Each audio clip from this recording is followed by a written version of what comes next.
Hey guys, welcome back. In this, we will be trying to solve the problem of the day of Geeks for Geeks of 5th November, that is get minimum squares. Alright, so given a positive integer n, find the minimum number of perfect squares that sum up to n. Alright, so I'll be explaining these examples real quick. Here you have n is equal to 100. Right, what is the minimum number of perfect squares that can add up to 100? If you think about it, it's just 1, because 10 into 10 gives you 100 anyways. Now, let's say for example n is equal to 6. How did 3 come as the answer over here? As you can see, the perfect squares, right? We have 1, 4, 9, and so on. So, since it's 6, it can't exceed 4 like anyways, because after 1 and 4 you have 9. So, means you can add 4 here. So, 2 into 2 will give you 4. The remaining value is 2, right? Because 6 minus 4 is 2. How can you get 2 using only sum of perfect squares? You use 1 into 1 and 1 into 1, right? So you need 3 individual terms to add to 6. And that is how we got this as the answer. Alright? So now let's see how we can solve this. Okay. Now, in case you guys didn't see my video from yesterday, which was frog jump, we use dynamic programming inside that. Even in this, dynamic programming is what we will be using to solve it. Alright. So let's see how we can solve it using dynamic programming. All right. Now I'll just be solving for n is equal to 4. Okay, you can use the same concept for how much or bigger of a value n is. Okay, for simplicity, I'll just be solving for n is equal to 4. So you'll be having a DP array or a dynamic programming array, right? You'll have a DP array. In the beginning, what we'll do is we'll be initializing all the places to infinity, right? So infinity, infinity, infinity, and infinity. Okay, good. So now, what does this DP array represent? Okay, now each index represents the minimum number of perfect squares sums that we need to reach there. All right, so like now everything is at like infinity because we didn't start anything yet, right? So we'll assume that it's infinity number of perfect squares we need to add up to one particular number, but it's not like that. We'll go through it and solve it. All right, okay, fine. So now, of course, this is of 0, 1, 2, 3. Okay, since we're doing for 4 also, I need one extra element here as well because we are doing for 4. So just do one more infinity over here, alright, don't mind. Now this will stand for 4. Okay, so this position or like this element is the minimum number of perfect squares needed to add up to 0. Similarly, this represents the minimum number of perfect squares needed to add up to 1. Hopefully you guys understand the concept used here. Similarly, this position stands for the minimum number of perfect squares needed to add up to 4, alright? So it's an index-wise game, you could say. Alright, okay. So now let's start from the beginning. In the beginning itself, we can assign dp of 0 to be 0, okay? Now why is this the case? Because the minimum number of perfect squares to add up to 0 is 0, right? Because 0 is not really defined, right? So what we can do is we can erase this, right? We can put a 0 over here. Okay. Now the first part is solved. So in every DP problem, you'll always be having an initial case which you have to like initialize by yourself, which won't follow the same pattern of the other things that you want to do. Okay, in this case, it is DP of 0. Now we can properly start solving from DP of 1 onwards. Okay, let's go to DP of 1. What we'll do is we'll find every perfect square up till DP of 1 or like up till 1, I should say. All right. So now what do we have? What is the perfect square up till 1? It's just 1, right? Because 1 into 1 gives you 1. Okay. So what do you check here? We check if the current DP value is lower. So we check, basically, I'll just be writing it here. We'll be checking the minimum of the current DP value. So DP of I or the value we get right now. Okay, I'll just be putting dot dot here, or the value we get right now. So the value we get right now is what? We know that 1 into 1 will give you 1. All right, and that is the answer what we have. Right. So we can say the DP of 1 is 1. Right. So the answer we get right here is 1.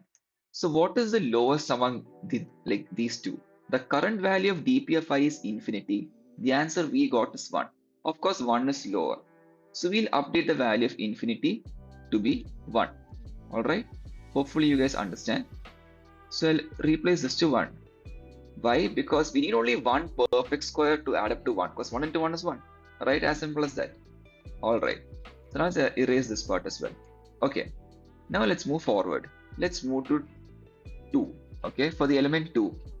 Now how many perfect squares can we fetch till the element 2? The answer is again 1. Right?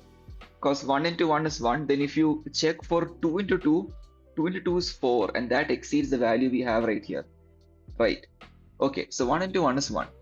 So we will check. What is the lowest value here? dp of 5 is infinity over here. Or see, now we got 1 into 1. That is not necessarily 2, right? We have to find out the extra as well. So like, think about this, okay? We need the number 2, but we have the number 1, right? So how much more do we need to reach 2? That is 2 minus 1, which is 1. So you just check dp of 1 for the answer. Understand? So what we'll do here is that I'll be refining this condition further by writing it as 1 plus dp of I minus the answer what we have now. Hopefully you guys understand this statement. This is the core statement what we will be using. So I'll be like explaining what 1 means here, okay? 1 means the element we have right now. Right now is what? We only use one perfect square, right? That is 1 into 1. So this 1 stands for that singular perfect square we used. All right? Plus dp of I minus answer. So in this case, basically, your I is 2 because we are at the second element. 2 minus the answer what we got now, which is basically a perfect square. So 2 minus 1 is 1. So 1 plus dp of 1 is 1, right? So we get 2 as the answer over here. So what is the lower value, infinity or 2? Answer is 2, right? So we update this to being 2. This will get updated to being 2. All right. Now, in case you guys are still confused about how we got 2, just think about this. All right. To get 2, the only way is we can do 1 into 1 plus 1 into 1. Right? You need 2 perfect squares. 2 perfect squares are required to add up to 2. That's how we got the answer 2 over here. Right? As simple as that. Okay. Now let's move forward. Let's move forward to 3. All right.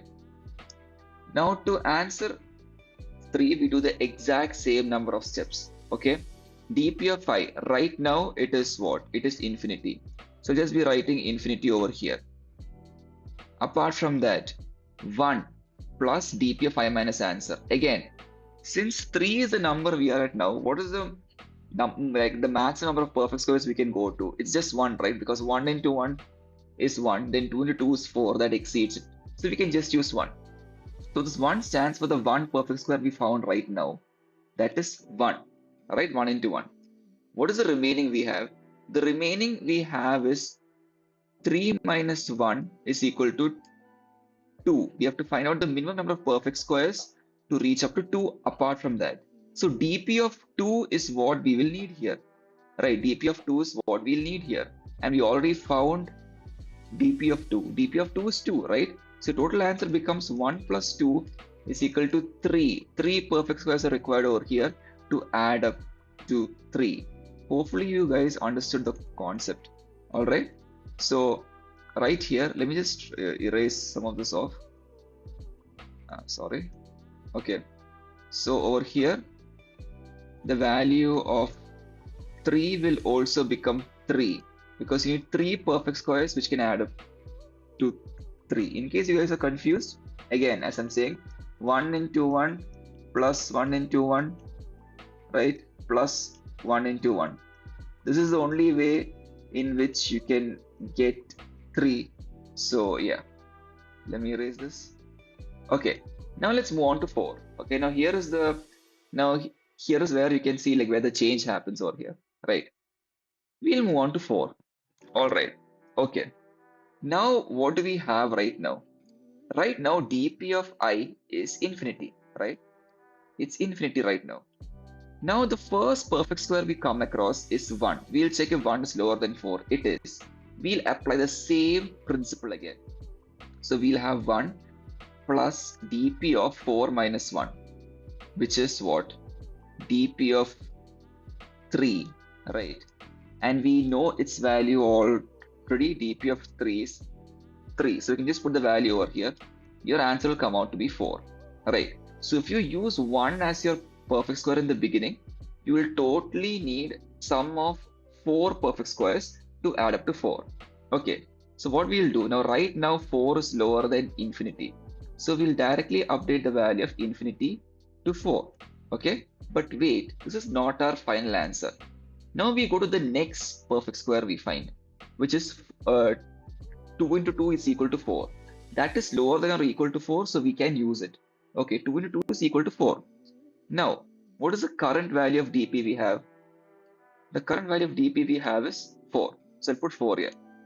Now we do 1 plus, because we know that 2 into 2 is 4, so we use 1 perfect square right now. What is the remaining value we have? dp of 4 minus the perfect square we found right now, which is 4.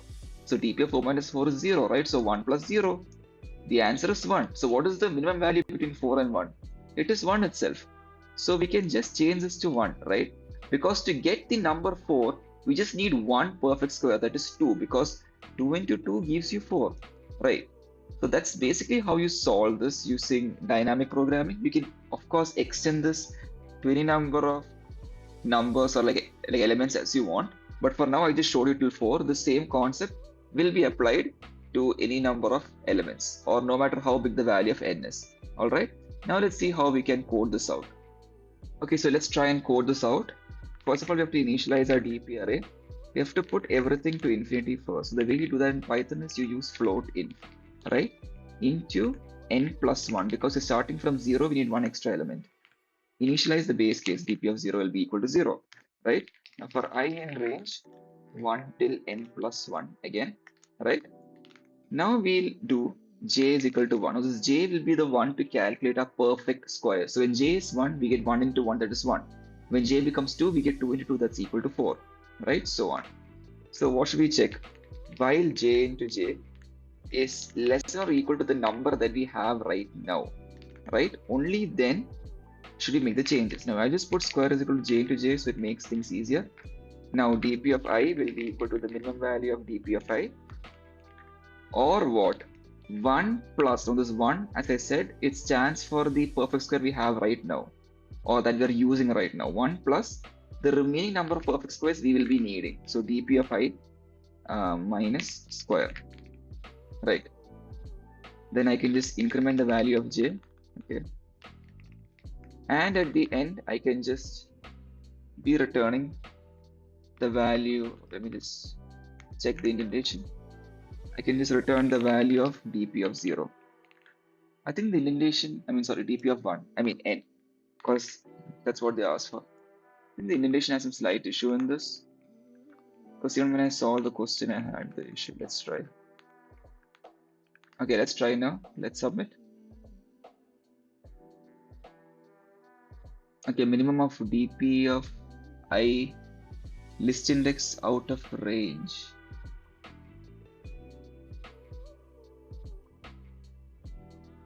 Oh, my bad.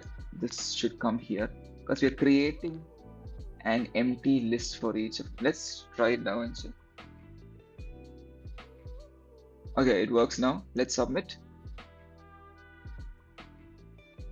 There you go, it works. That's how you solve this problem. If you have any doubts, do leave them in the comment section down below. And that's it for this video, and I'll see you in the next one. Goodbye.